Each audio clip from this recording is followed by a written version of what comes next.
My girlfriend of almost 5 years got pregnant last year and gave birth about a month ago. Of course, I was nervous and scared when she first told me about it, since we're both fairly young. Still, after doing a lot of therapy and thanks to a ton of support from our families, I eventually came to terms with the fact that I was going to be raising a child and decided that I had to step up to make sure I would be able to provide for them. So I took a bunch more hours at my job to build up my savings more to prepare for when the baby came, and made sure that my girlfriend was as well off and comfortable as she could be. It was a stressful time, but I like to think that I made the most of it. I was even preparing to ask her to marry me after she recovered from the birth. But then the baby came, and everything was ruined. When the nurse handed her to me, I realized from a glance that she wasn't mine, mainly because she was a different skin color from my girlfriend or me.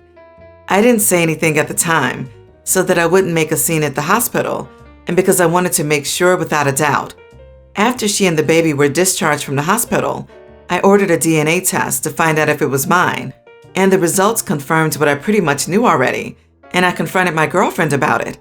She confessed quickly that she had been cheating on me for a few months with a friend from college before she broke it off, and her excuse was that I had been emotionally distant because I was always at work.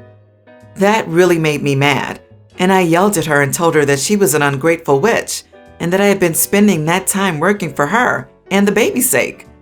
I dumped her and temporarily moved out of our apartment and stayed at a friend's house while making arrangements for a different place to live on my own.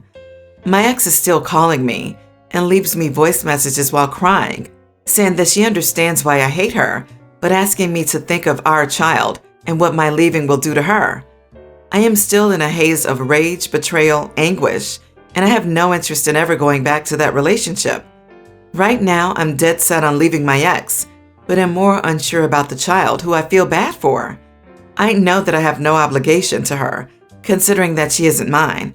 Right now, I'm leaning towards leaving her as well and letting the biological father deal with that. So, am I the idiot if I leave the baby? Not the idiot. She needs to pursue the baby's father for support. Don't let yourself get trapped into taking care of your ex and her baby. If your name is on the birth certificate as the father, hire a lawyer to get it removed ASAP, or you could end up responsible for the child financially. Yes, especially the last part here. OP, this is where a copy of the DNA test proving that you aren't the father would be extremely helpful, and the lawyer might want a copy of it as well, so keep it handy. And to reiterate, OP is not the idiot for choosing not to get trapped caring for a baby that's not even his to begin with. If the mom wants financial support, she should reach out to the actual father. Not the idiot. Sorry this has happened to you, but you're under no obligation to her or her baby. Using emotional blackmail and calling it your baby is low. Ask yourself if she'd have been as forthcoming if you'd not called her on her infidelity.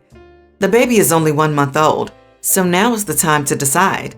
You either stick around and be a dad for the rest of your life, or you leave.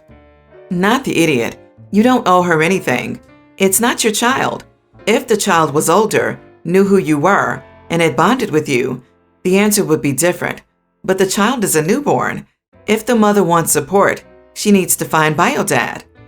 As an aside, please consider seeking therapy for this. You've had a couple of major life changes, shocks in a short amount of time, and it would be beneficial to talk to someone about what's going on. I had the same thing happen to a friend, except that the baby was white like him and his girlfriend, and she told him when they got into a fight. He then decided to dump her because she was cheating on him the entire relationship with 4 other men. I wouldn't go back to her. If she cheated once, she'd cheat again, especially if it's because you were working too much and being emotionally distant. Cheaters never change. My husband, Alden, 27, and I, 26 female, are both RNs here in Canada. Both of us send money to our respective families in our home country. That is why we have 3 separate bank accounts, his, mine, and ours, for bills and mortgage. I send my parents 8% of my salary every fortnight, while Alden sends 10 to 12% of his, as he helps pay for his brother's college tuition fee. In January of this year, I gave birth to our first child, and I had just gone back to work last July. Yesterday, I told my husband that we need to start saving for our son's college education. I told him we should open an RESP, Registered Education Savings Plan, and contribute to it. I proposed we start with $100 a fortnight each. Alden said that RESP is a great idea, but I have to pay towards it in the first 3 years alone because his brother still has 2 years left in college. He reminded me that he can't reduce the money he sends to his parents until his brother graduates, passes his licensure exam, and finds a job. I said I understand his family circumstances and that $20 to $50 a fortnight is fine with me. He said he can't afford it and that I need to stop pressuring him. I said that is not what I'm doing and suggested we cut some of our expenses, like dining out, Netflix, and Xbox Live Gold. He then became more irate and accused me of taking away his stress reliever. I was so angry at him that I almost threw my phone to his face. Finally, I walked out and left him in the lounge. I guess he was also mad at me because he slept on the couch last night. We are still not talking now, and I'm starting to think I may have overreacted. My friend said I am an idiot for how I handled the situation, and I should have been more understanding. Am I the idiot? Edit. To give you an idea, my husband gets to keep around $500 a fortnight all to himself after sending funds to his family and transferring money to our joint bank account. That is why I came up with $100 a fortnight contribution. I might also add that he doesn't spend it all on leisure because my brother-in-law sometimes has projects or unexpected expenses that my husband has to pay. Not the idiot. When you become a parent, priorities change. They must. It seems that your husband hasn't yet changed his priorities. His parents and brothers still take precedence over the family that he has created with you. The 3 accounts worked well when it was just the 2 of you, but like most things that change when you have a child, so must the budget. I imagine that he sends a lot more than $100 to cover his brother's college experiences. However, he says it's not in the budget right now for him, so maybe when his brother graduates, he can start putting what he used to give the brother to the fund for your son. And by the way, you're not the idiot. Your husband could have tried to reach a compromise with you rather than flipping out on you. Not the idiot. Why can't his brother take out a loan to finish college like 90% of other people that can't afford it? Your husband has a bigger responsibility now, which is his child. His brother is not his responsibility. Your child comes first. I'm puzzled as to why his brother gets to focus solely on schooling. Still, it sounds like your own child may not get the same opportunity because your husband refuses to start saving for that now. And if you have more children, this will become even harder. Going against the grain here, but you are the idiot. An education account is a good idea, but you don't get to demand that your husband contribute X amount starting immediately. He has already committed to contributing to his parents and brother, and it's reasonable to keep that commitment as a priority. You have established a yours, mine, and ours financial arrangement in your marriage, which means you don't get the final say over his money. I, female 36, work at a company, and recently we had a new employee join our department, Pam. Most of my coworkers are moms. They suggested that we gather at lunch break, start conversations with Pam, and get to know her more. Pam was friendly. We started talking about our typical day-to-day routine. When it was my turn, I answered, saying that I wake up at 6 a.m., clean up, make breakfast, get the kids ready, take them for school, pick them up from school after work, do chores, clean, and do laundry.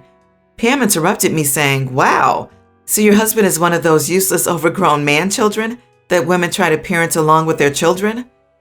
Everyone was, I was taken aback but said, "Actually, my husband is severely disabled. He can't work or do chores or childcare." She made a face and replied, "Oh well, my point still stands, that you're living as a single mother, except your husband is not entirely useless in this case. He does bring something to the table, which is Social Security disability benefits, I suppose. But I'm sure it doesn't make up for him being an absent father and husband due to his disability." I got highly offended that she was talking about my husband, the love of my life, and the father of my children like that. The ladies were like, "Oh my God." I said I didn't appreciate how she spoke about my husband, and she shrugged, saying, "Well, I wasn't technically lying, right? With people like your husband, there's no point in being married. If you're acting like a single mom, then you might as well become one and go look for a real-life partner." I just lashed out, asking what she was talking about, and explained the vital role my husband still has in mine and my children's life. I called her rude and disrespectful for talking about him, and how she belittled him as a husband and a father, and told her that her remarks about my husband could be nothing more than a projection on her part. She laughed and said, "Huh? My husband is a doctor. That much is enough. Need I say more?" I asked if her husband cooks and cleans after he gets home. Then I looked at her eyes and said, "The tiredness in your eyes suggests that all housework and childcare fall on you, alone, correct?" She was red in the face. She got quiet, looked around, then got up and excused herself to the toilet, looking upset. The lady said that Pam has her own beliefs and visions about disabled partners, which is understandable, and she was just giving her honest opinion. Still, I took it too far by humiliating her and assuming her husband isn't doing anything. But according to her reaction, the answer was clear to me. They thought I shouldn't have spoken to our new coworker in a mean way and should have taken what she said with a grain of salt, as it wasn't personal. They wanted me to apologize, but I said I wouldn't apologize for what I said, even if I was rude. My coworkers argued that they too received harsh comments from Pam, but didn't take it personally since they were venting about their husbands. So, am I the idiot here? Edit. Pam isn't the first one to say stuff like that about my husband. My own family did this as well as others, so that's why I wasn't too surprised by her judgment, but still got offended. Not the idiot. What do your coworkers mean you humiliated her? Didn't she say the same thing about your husband before she knew he was disabled? And then even after finding out about his disability, instead of backpedaling or having the decency to be embarrassed, she doubles down and dug the hole even deeper. I think you did nothing wrong. Not the idiot. So here's what you learned about Pam today. Pam is an ableist. She's also a judgmental hypocrite who likely has one by one destroyed each of your coworkers in one way or another, so often that they shrug and say, "That's how she is." Here's what you learned about your coworkers today. Your coworkers accept judgmental behavior, as that's the way it is, and protect her from being hurt. They have accepted her behavior to the point where she is okay to humiliate others, you, but if she gets embarrassed, they protect her. Yes, this.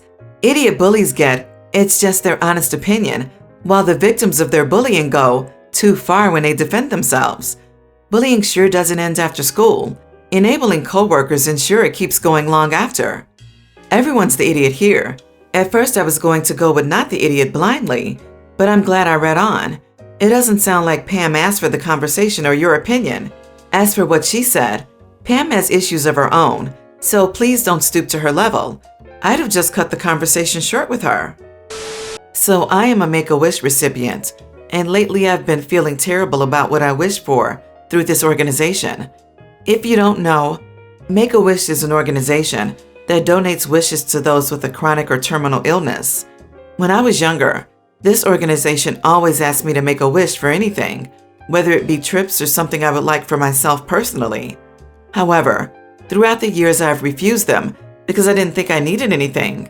My siblings kept asking me if they wanted to grant me a wish because I was going to die soon, even though it turns out that that was never the case.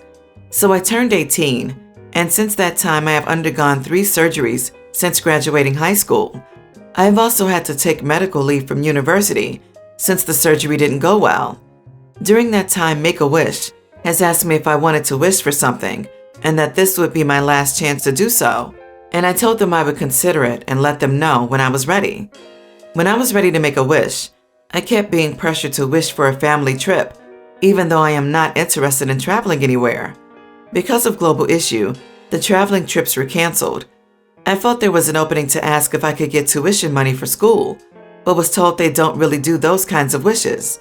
In the end, I finally decided on a shopping spree to get the tech that I knew I would need to purchase for university down the road, and also the ones I wanted. My mom has always been there in the hospital for me, and felt it was selfish of me to make a wish that didn't benefit her or the family, and as a result, decided to sell the computer, one of the gifts I got. My brother also told me that it was selfish of me to get this for myself, and should have spent it equally on the whole family, as they all suffer when I'm sick. I know it's true, but I'm a student and wanted to have the ability to work from the comfort of my home and have an office set up, because in high school, I always had to complete assignments at school or share the laptop amongst my siblings. I'm wondering if I'm the idiot for wishing for myself. Not the idiot.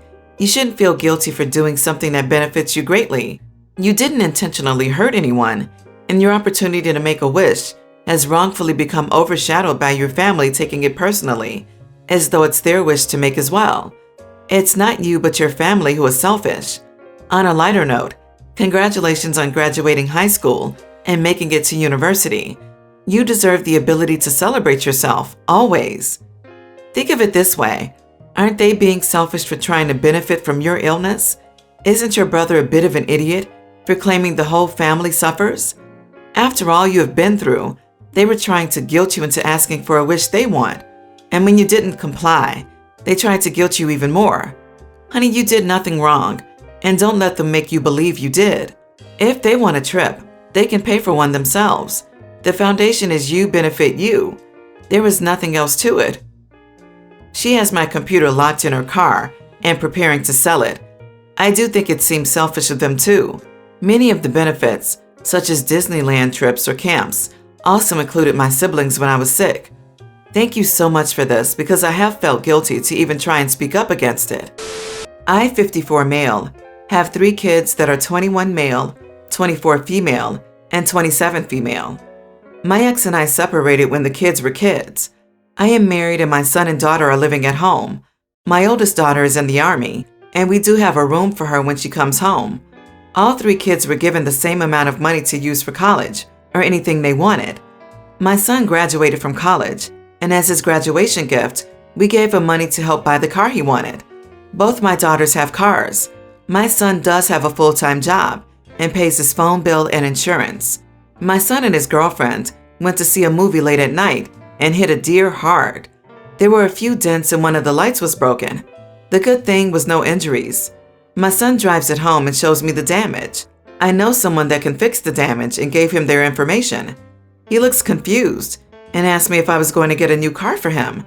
I told him no and offered to pay for some of the repairs. He got angry and called me a cheapskate.